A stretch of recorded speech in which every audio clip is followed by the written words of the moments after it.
Donc le planning permet de gérer notre temps.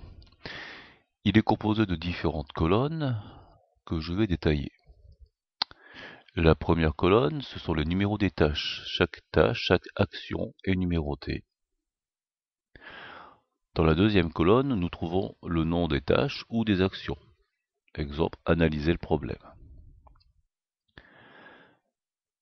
Dans cette colonne, nous trouvons la durée de la tâche, c'est-à-dire combien de temps elle va durer. Ici, les chiffres sont en centièmes d'heure. 0,50 heures correspond à une demi-heure, 0,25 à un quart d'heure et 0,75 à trois quarts d'heure. Dans cette colonne, nous trouvons le numéro de la tâche qui précède celle qui est sur la ligne. Exemple, la tâche 2, créer des pièces, trouver une forme et les dimensions. La tâche qui précède celle-ci est la tâche 1.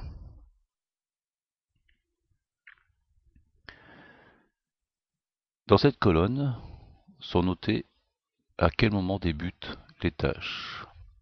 Dans celle-ci, à quel moment elles se terminent. Pour la tâche 1, c'est facile. Le début de la tâche, c'est à l'instant 0.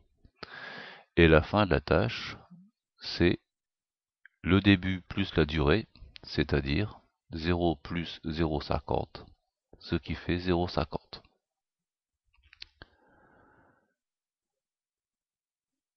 Pour la tâche 2, qui commence après la tâche 1, évidemment le début correspond à 0,50.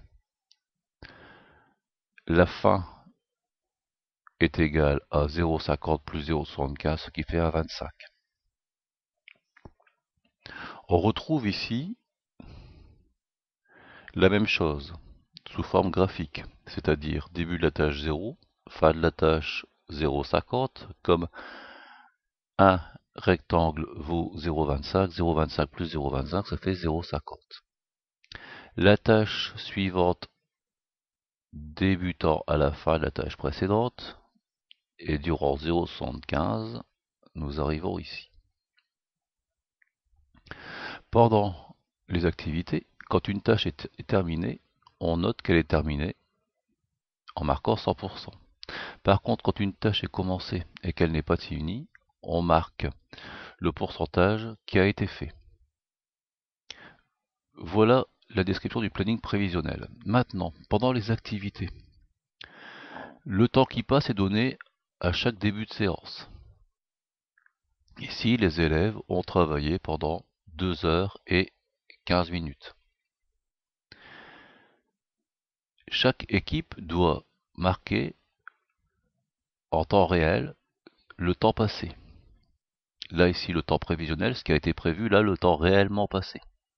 Exemple, pour cette activité-là, il y a eu 3 quarts d'heure de passé, une demi-heure était prévue. Ensuite, l'équipe a passé à la phase suivante, elle a passé 3 quarts d'heure. 3 quarts d'heure étaient prévus, mais il y a toujours ce quart d'heure de retard. La phase 3 a duré une demi-heure, toujours une demi-heure, avec une demi-heure.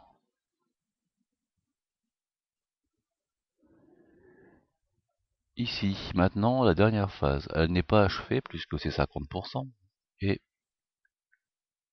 on voit ici qu'il y a un quart d'heure qui a été passé. Si l'équipe n'accélère pas, elle ne pourra pas terminer le projet en temps et en heure car elle a du retard.